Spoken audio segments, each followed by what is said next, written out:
देख रहे हैं नेटवर्क 33 राजकुमार के साथ। तो चलिए बढ़ते हैं आज की कहानी की ओर। दोस्तों, जब भिखारी हमसे खाना या पैसा मांगते हैं तो हम या तो उसे दे देते हैं या उसे धुतकार देते हैं, लेकिन जब वो भिखारी हमें बद्दुआ देता है तो उसकी बद्दुआ हमें लग ही जाती है, क्योंकि हम उसका अपमान जो कर देते हैं। और ऐसा ही मेरे कुछ दोस्तों ने किया था, लेकिन उसके बाद उनके साथ इतनी दर्दनाक चीज़ें घटी कि अब वो बताने के लिए भी इस दुनिया में नहीं है, क्योंकि उन लोगों की मौत उसी भिखारिन औरत की वजह से हुई थी। दरअसल मेरे दोस्त ने उस बूढ़ी औरत को खाना फेंक कर दिया था और उसके साथ ही बहुत ही बुरा बर्ताव किया, जिसे सुनकर आपको भी बहुत बुरा लगेगा। दोस्तों, उन लोगों ने जो किया उसकी सज़ा तो उन्हें मिल ही गई, लेकिन मेरे दोस्तों ने उस औरत के साथ क्या क्या किया और उसके बाद हमारे साथ क्या हुआ, वो तमाम बातें सुनकर आप सभी का दिल एक पल के लिए दहल जाएगा। दोस्तों, हुआ कुछ ऐसा था कि मैं और मेरे साथ 3 दोस्त थे। एक प्रवीण और उसके साथ राजेश और प्रवीण की गर्लफ्रेंड आंचल। हम 4 लोग एक ही कॉलेज में पढ़ा करते थे। हम लोगों को ज़्यादातर घूमने का शौक़ था। हम नाइट आउट भी मारते रहते थे, क्योंकि रात में जो घूमने का मज़ा है वो मज़ा दिन में नहीं है। ऐसे ही एक दिन हम लोग कॉलेज में बैठे हुए थे और आपस में बातें कर रहे थे कि तभी हम लोगों ने प्लान बनाया कि आज रात हम लोग नाइट आउट मारेंगे। जब हम सब लोगों ने इस बात पर हामी भर दी तो प्रवीण ने बोला, हाँ भाई ठीक है, मैं अपनी गाड़ी को लेकर मुकेश रेस्टोरेंट के पास ले आऊँगा और सभी लोग मुझे शाम के वक्त वहीं पर मिलना। और इतना कहने के बाद हम सभी लोग पढ़ाई में ध्यान देने लगे और फिर जब छुट्टी हुई तो हम निकल पड़े अपने घर की ओर। जब मैं अपने घर पहुंचा तो घर पहुंचते मैंने घर में इतला दे दी कि मैं आज अपने दोस्तों के साथ घूमने जा रहा हूं, और उसके बाद घर वालों ने भी हामी भर दी। क्योंकि मैं पहली बार नहीं जा रहा था, इसलिए घर वालों ने हाँ बोल दिया और शाम होते होते मैं 3 बजे तक रेडी हो चुका था। तैयार होने के बाद मैं शाम होते ही निकल पड़ा मुकेश रेस्टोरेंट की ओर। जब मैं वहाँ पर पहुँचा तो मैंने देखा कि प्रवीण और आंचल वो दोनों वहाँ पर खड़े हुए थे। जब मैं उन लोगों के पास पहुँचा तो उसके बाद मैंने देखा कि वो लोग किसी भिखारिन औरत से बात कर रहे थे। उन लोगों को बात करते हुए देखकर मैं उन लोगों के पास पहुंचा और उसके बाद मैंने देखा कि वो लोग उस औरत से बुरी तरह से व्यवहार कर रहे थे। उन लोगों का ये बर्ताव देखकर मुझे बहुत ही बुरा लग रहा था।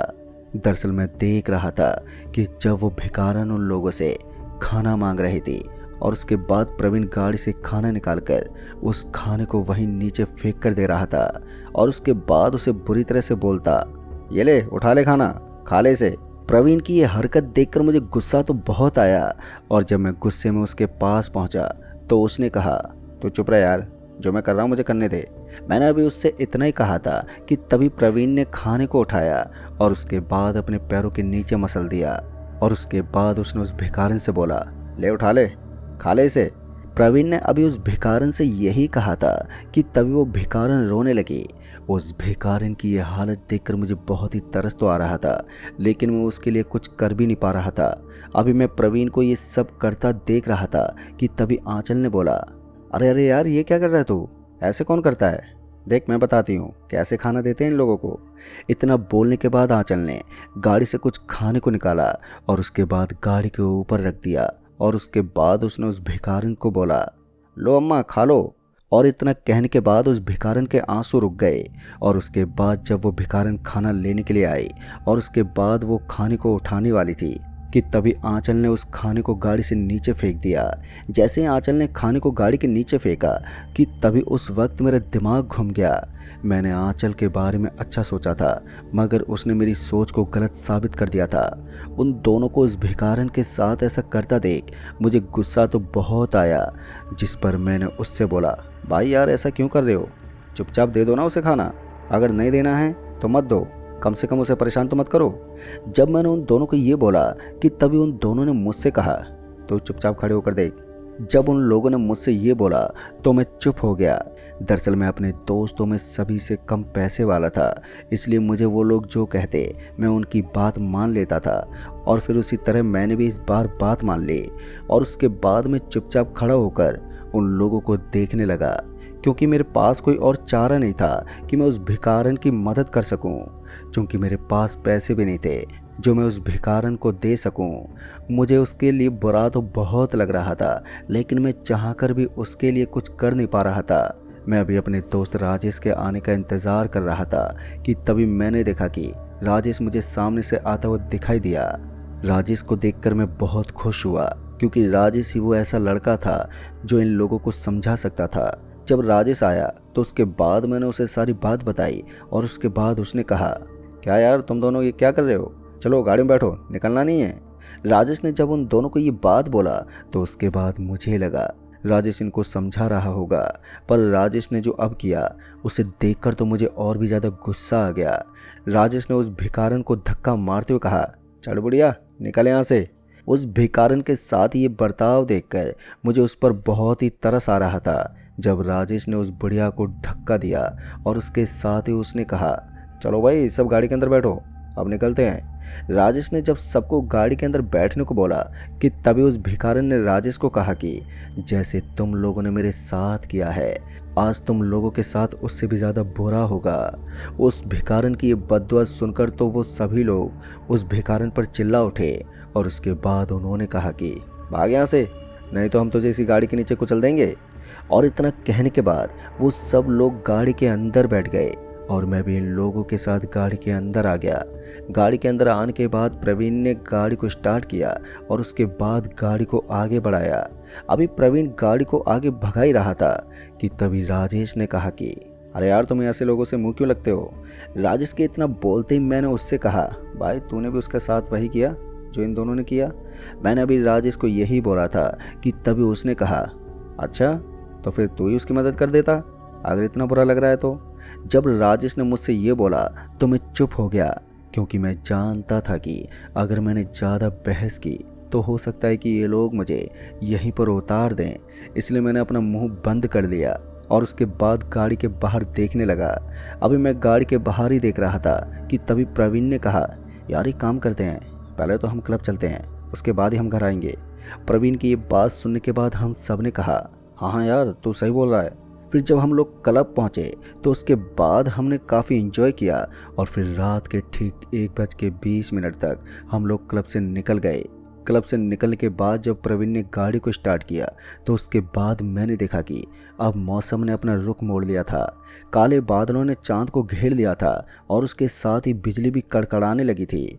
मौसम की यह हालत देखकर राजेश ने बोला, वाह यार आज तो कितना अच्छा दिन है, मौसम भी एकदम रोमांटिक हो रखा है। जब राजेश ने ये कहा तो उसके बाद हम लोग गाड़ी के अंदर बैठ गए, क्योंकि हमें घर भी तो जाना था। गाड़ी में बैठने के बाद प्रवीण ने गाड़ी को स्टार्ट किया और जब हमारी गाड़ी क्लब से काफ़ी दूर आ गई तो उसके बाद हमने देखा कि अब बारिश भी शुरू हो गई थी।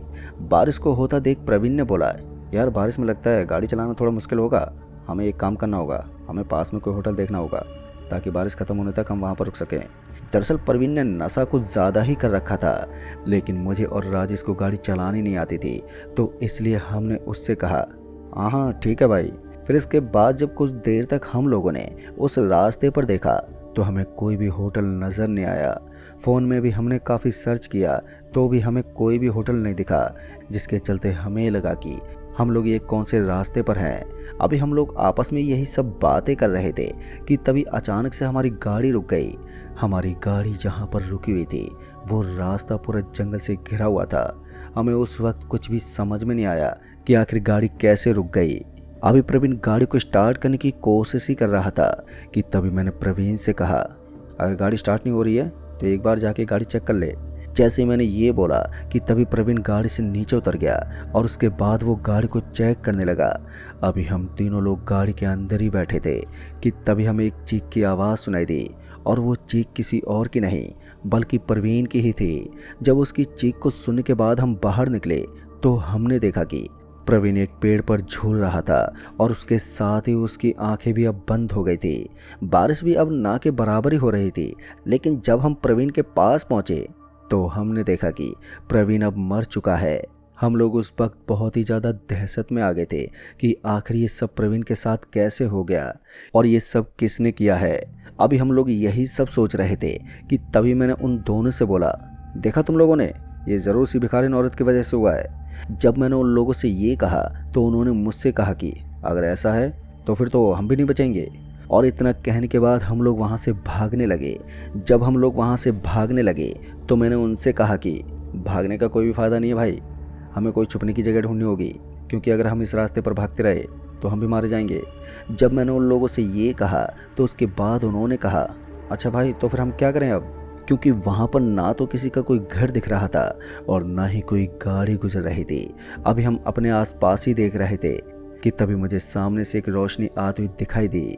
उस रोशनी को देखते ही मैंने आंचल और राजेश से कहा भाई वो देखो, सामने कोई घर नजर आ रहा है। जब मैंने उन लोगों से ये कहा तो उसके बाद उन्होंने कहा कि चलो वहाँ पर चलते हैं। उन लोगों के इतना कहने के बाद मैं भी उन लोगों के साथ वहाँ पर जाने लगा।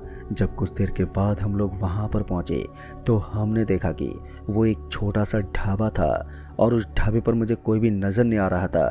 किसी को भी उस ढाबे पर ना देखकर हम लोगों को कुछ भी समझ में नहीं आया कि आखिर इस ढाबे पर कोई है क्यों नहीं। अभी हम लोग उसी ढाबे को ही देख रहे थे कि तभी मैंने उस ढाबे पर आवाज़ लगाई, अरे भाई कोई है यहाँ पर क्या, कोई हमें सुन रहा है। जैसे मैंने ये बोला कि तभी एक आदमी उस ढाबे के अंदर से बाहर आ गया और उस आदमी को देखते हम लोगों को बहुत ही राहत मिली कि चलो कोई तो है यहाँ पर। जब वो आदमी बाहर आया तो उसके बाद हमने उस ढाबे वाले को सारी बात बता दी, जिसके बाद उसने हमें इसी ढाबे में रुकने को बोला। हम लोग वहीं उस ढाबे पर बैठ गए। हम लोग इतनी बुरी तरह से डरे हुए थे कि हमारी हिम्मत नहीं हो रही थी कि हम अपनी गाड़ी के पास चले जाएं। अभी हम उस ढाबे पर ही थे कि तभी उस ढाबे वाले ने बोला कि कुछ खा लो भाई साहब, लगता है तुम लोग भूखे हो। जब उस ढाबे वाले ने ये बोला तो हमने उसे मना कर दिया कि हमारा कुछ भी खाने का मन नहीं है। जब हमने उस ढाबे वाले से ये कहा तो उसके बाद वो ढाबे वाला अंदर चला गया और हम वहीं पर बैठे रहे। अभी हम वहीं पर बैठे ही थे कि तभी हमने देखा कि वो ढाबे वाला अब कहीं भी नज़र नहीं आ रहा था। अभी मैं उसी ढाबे वाले को ही देख रहा था कि तभी मैंने देखा कि अब आंचल मुझे कहीं भी दिखाई नहीं दे रही है। आंचल को ना पाकर मैंने राजेश से पूछा, अरे भाई आंचल कहाँ गई। अभी मैंने यही कहा था कि तभी राजेश ने मुझसे कहा, यार मुझे नहीं मालूम, अभी तो यहीं पर थी, एकदम से कहाँ चली गई। अभी हम दोनों आंचल को इधर उधर ही देख रहे थे कि तभी हमें आंचल की आवाज़ सुनाई दी।